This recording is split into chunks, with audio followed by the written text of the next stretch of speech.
Bible ట్రైనింగ్కి వెళ్ళి Bible training చేశాను. మా ఆయన వాళ్ళ అక్క ట్రైనింగ్ చేసేది. అంటే నేను చిన్న అమ్మాయినే, కానీ చిన్న వయసులోనే ట్రైనింగ్కి వెళ్ళాను. తెలియని వయసులోనే వెళ్ళి నేర్చుకోవాలనే తలంపుతోని దేవుని సన్నిధానంకి వెళ్ళి నేర్చుకున్నాను. అయితే తన ద్వారా ఈ సంబంధం వచ్చింది. మా ఆయన పేరు మా ఆయన మీ అందరికీ తెలుసు, ప్రవీణ్ కుమార్. తను ఎప్పుడైతే నా వివాహం 2018లో అయింది. అయితే జీవితంలో ప్రతి ఒక్కరికి ఒకరి ఇంటికి వెళ్ళాల్సి వస్తుంది. అయితే నేను కూడా వివాహం చేసుకొని ఇంటికి వచ్చినాక మా ఆయనకు లేని అలవాటు లేదు, అన్ని అలవాట్లు ఉన్నాయి. తాగుతాడు, తిరుగుతాడు, ఇంకేమంటారు గొడవలు పెట్టుకుంటాడు, అన్నీ చేస్తాడు. అయితే దేవా నాకెందుకయ్యా ఇలా ఇచ్చినావు అని చాలాసార్లు అనుకునేదాన్ని. అయితే నా జీవితంలో దేవుడు నాకు ఇది ఒక ఓర్పుకు సహనంకు దేవుడు నాకు నా భర్తను మార్చిందని నేను నమ్ముచున్నాను. 2018లో నా వివాహం అయింది. 2019లో మా పెద్ద బాబు పుట్టాడు. అయినా మా ఆయన మారలే. గట్కేసర్లో చాలా మందికి ప్రవీణ్ అంటే తెలియని వారు ఎవ్వరు లేరు. మా ఆయనకు ఒక నిక్ నేమ్ ఉంది, కిచ్చా.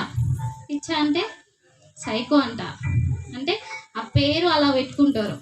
ఈమెంది అంటే నేను అనుకునేదాన్ని, స్మోకింగ్ అయితే చాలా వేసేవాడు, ఏం చేయాలో తెలియదు. అంటే ఒక అమ్మాయి వివాహం చేసుకొని బయట వాళ్ళు ఏమంటారు, క్రిస్టియన్ దాంట్లో అయితే అమ్మాయిలు చాలా ఇబ్బంది పడతారు.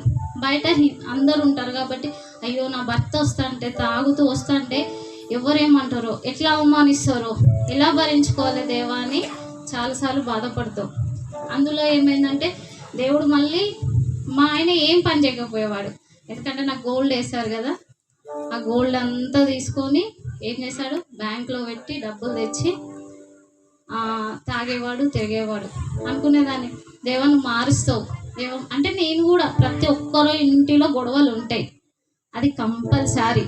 ఆ గొడవల్ని పెట్టుకున్న అమ్మ వాళ్ళ ఇంటికైనా మళ్ళీ ఎక్కడికి రావాలి, భర్త వాళ్ళ ఇంటికి రావాల్సిందే. ఎందుకంటే అది భార్య కాబట్టి మన ఆ బంధం తెంచుకోలేం.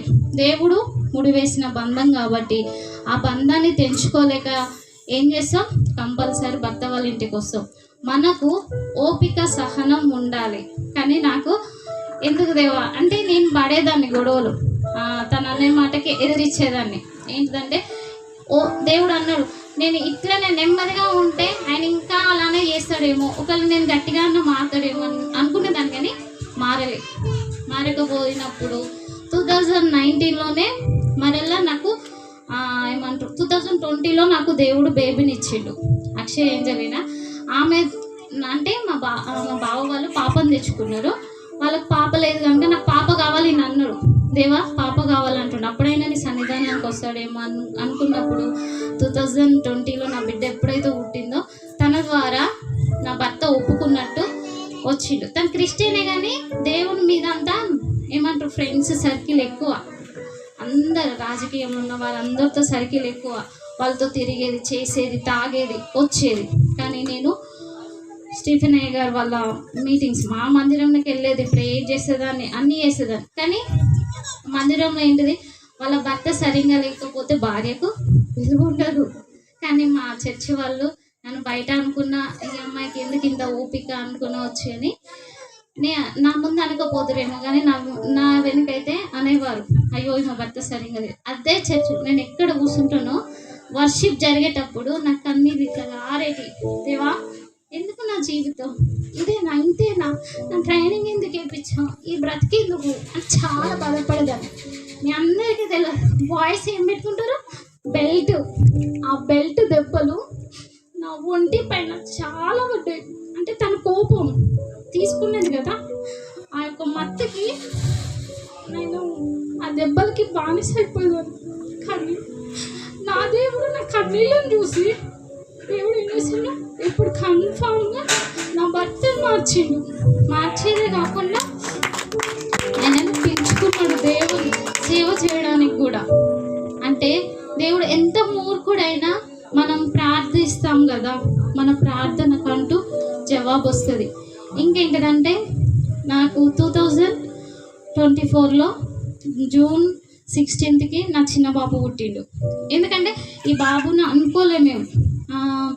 దేవుడు ఆయనతో ఫస్ట్ ఆయన ఇంకా దేవునిలోకి వస్తూ వస్తూ వస్తూ ఫాస్ట్ అన్న వాళ్ళతోని సహవాసం చేస్తూ వస్తుంటే ఒక అన్న ద్వారా ఒక వాగ్దానం ఇచ్చిండు.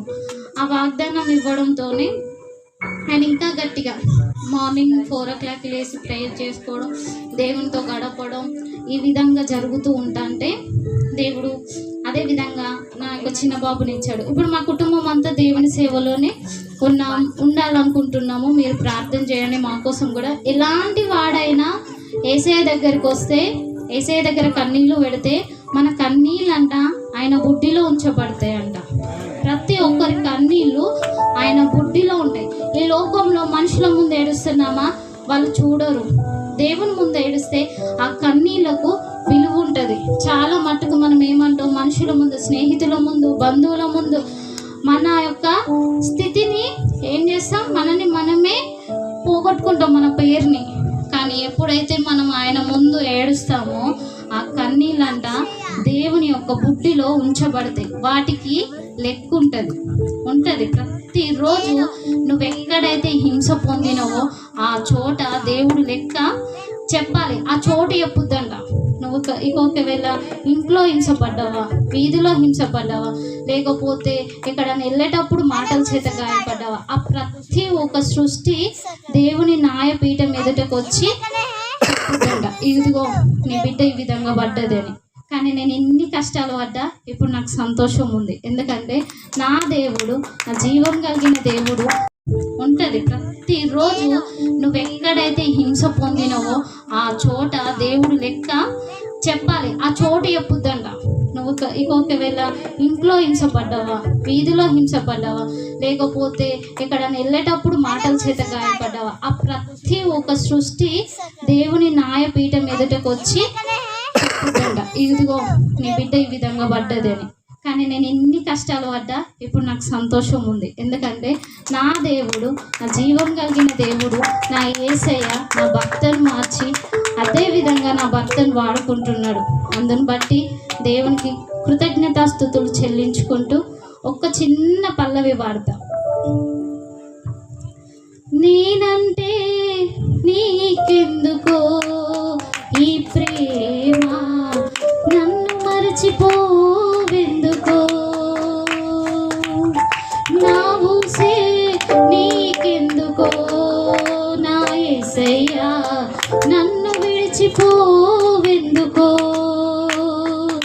కష్టాలలో నష్టాలలో వ్యాధులలో బాధలలో నా ప్రాణమైనవు నీవు.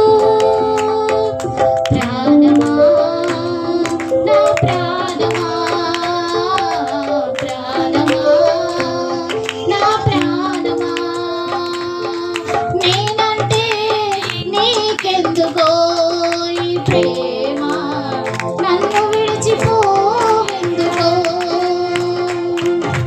నా ఊసే నీకెందుకో నా యేసయ్యా, నన్ను మరచిపోవెందుకో.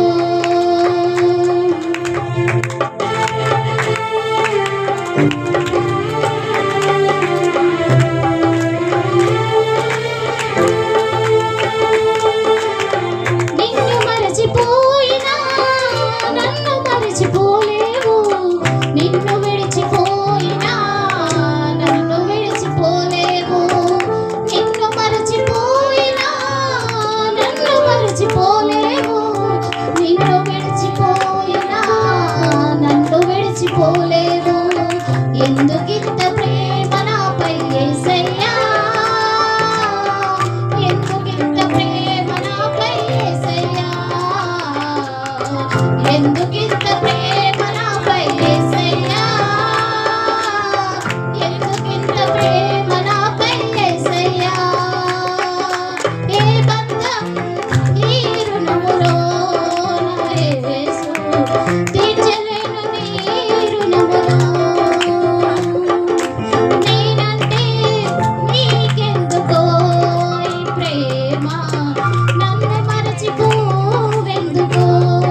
హల్లెలూయా.